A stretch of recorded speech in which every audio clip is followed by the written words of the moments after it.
माझा सद्गुरु करुणाघन, आळंदीपती कल्याण निधान, जेणे आपुलिया नामाचा मंत्र देऊन कृतार्थ केले मज लागे.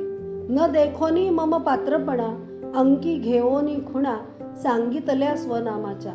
अशा शब्दात प्रज्ञाचक्षू श्री गुलाबराव महाराजांनी त्यांना आलेल्या अलौकिक अनुभवाचे कथन केले आहे.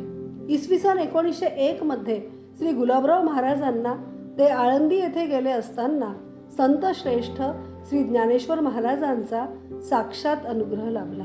ते म्हणतात, करुणाघन कल्याण निधान ज्ञानेश्वर माऊलींनी मला प्रत्यक्ष दर्शन दिले. मला मांडीवर घेतले, कृपा कटाक्षाने निहाळले. त्यांनी माझी पात्रता बघितली नाही आणि स्वनामाची मंत्र दीक्षा मला दिली. तेव्हापासून त्यांनी आपणास ज्ञानेश कन्या असे नामाभिधान धारण केले. ज्ञानेश्वर माऊलींच्या दर्शनानंतर श्री गुलाबराव महाराजांनी ज्ञानेश्वर माऊलींचे चित्र अकोल्याच्या चित्रकाराकडून काढवून घेतले. चित्रावरती हात फिरवून त्यातील बदल ते चित्रकाराला सांगत.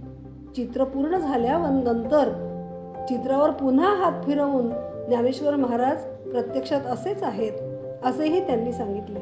सध्या हे चित्र नागपूरच्या पाताळेश्वर रोड महाल मधल्या ज्ञानेश्वर मंदिरात आहे.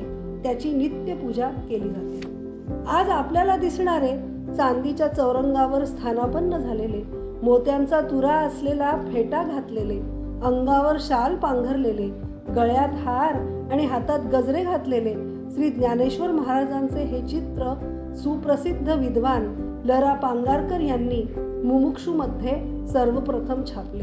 त्यानंतर ते सर्वदूर प्रसिद्धीला आले.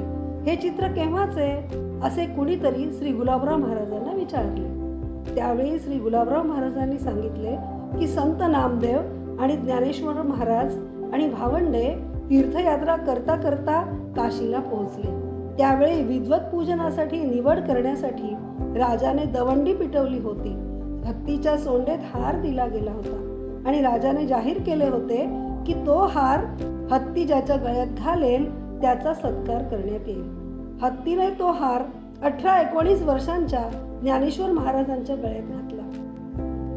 त्यानंतर विद्वत पूजन म्हणून श्री ज्ञानेश्वर महाराजांचे काशीच्या राजाने आणि काशीच्या पंडितांनी पूजन केले, सत्कार केला. त्यावेळेचे हे चित्र संपूर्ण जगाला ज्ञानेश्वर महाराजांचे अधिकृत चित्र प्राप्त करून देण्याचे अजोड आणि अमोल कार्य ज्ञानेश कन्या श्री गुलाबराव महाराज यांनी केले आहे.